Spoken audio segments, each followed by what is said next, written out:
What's up, everybody? I'm Stan, and welcome to Detail Comics, where we go over comics in detail. This is iRate Reviews, the show where I go over a comic book, its story, its art, give you my impressions, and let you know whether it's something to go back to the shop for or not. We're going to be talking about Thanos number 2. So Thanos number 2 by Jeff Lemire with art by Mike Deodato is one of my favorite books that has come out of this whole Marvel Now 2.0 thing, simply because I like the portrayal of Thanos.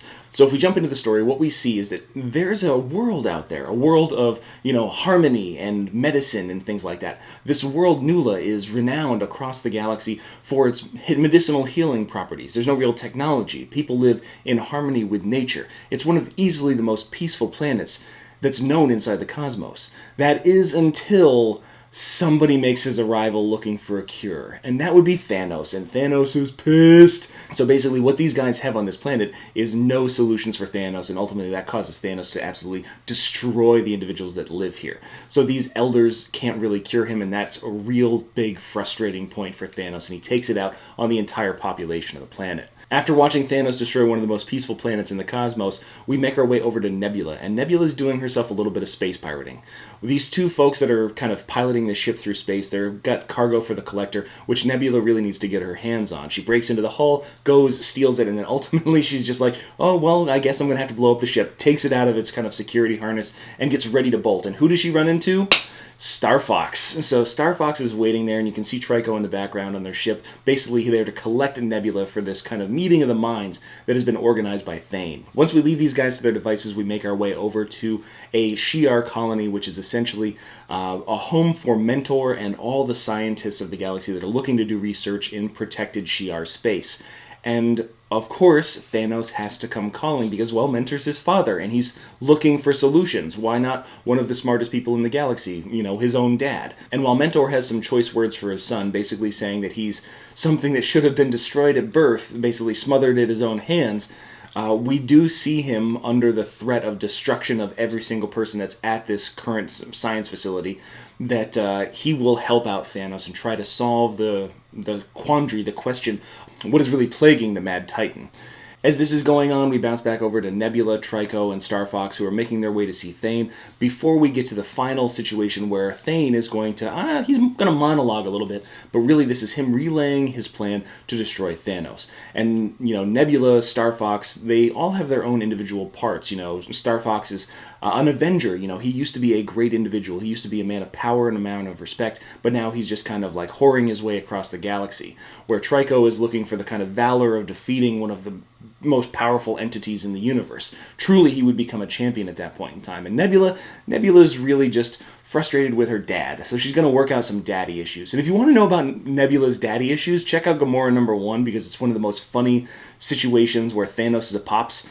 Super great relationship in that one. Back on this book, they kind of iron all those things out, and we get to the point where Thane reveals one of the linchpin pieces of his actual plan.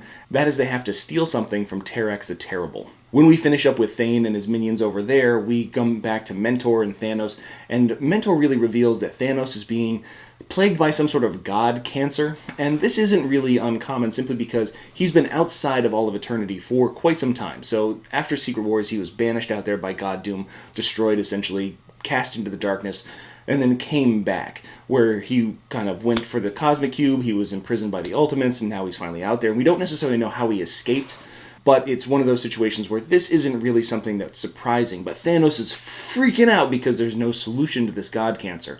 Mentor's like, it would take weeks, months, and you've only got about 2 weeks to live. There's no way I can cure you in that time, which ultimately makes Thanos very displeased right before the arrival of the Shi'ar Guardians. So Thanos number 2 is a good continuation of the first issue. So the first issue came out very strong. I like the idea of Thanos coming back to roost and really destroying everybody that was really standing in his way before reclaiming his throne of power. And now that he has his power and he has his armadas in front of him, basically he is hell-bent on finding a solution to his actual issue, which is this kind of god cancer, this molecular disintegration that's happening on a very base level for him. He's basically falling apart at the molecule level. And that is a really interesting kind of concept. Jeff Lemire put a timer on Thanos' lifespan. He gave him a couple weeks in order to solve this situation or find some sort of stopgap, which is going to bridge him to the next stage of life. And as a story kind of element, that really is nice. It gives a sense of urgency to somebody that's always been kind of a non-urgent character. Thanos has never really felt the need to go someplace and do something immediately. And in this situation, he is kind of haphazardly running around the galaxy trying to solve his own problem, and he's not really finding the answers he's looking for. And as he kind of moves through these different steps, he's already gone to one of the most medical planets in the cosmos. He's already gone to some of the greatest scientific minds. Who does he have for solutions to go to? He's got to start talking to cosmic level powers at this point in time to basically try and purge himself of this blackness.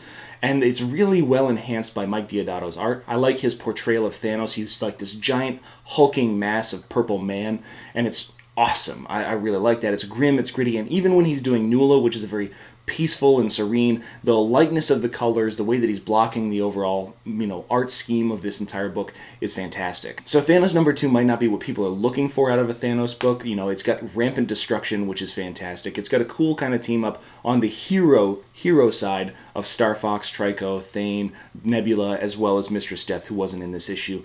And then it's got Thanos kind of making his way across the galaxy, trying to save himself. So this is kind of a salvation story for one of the worst villains in Marvel. So overall, Thanos number 2 was a pretty good book, and it's definitely a really good indication of where the series is going to go. Overall, it's something I recommend for anybody with a remote interest in the Mad Titan. So that's my review of Thanos issue number 2, but I want to know what you guys thought too, so hit me up in the comments down below and we can start that conversation.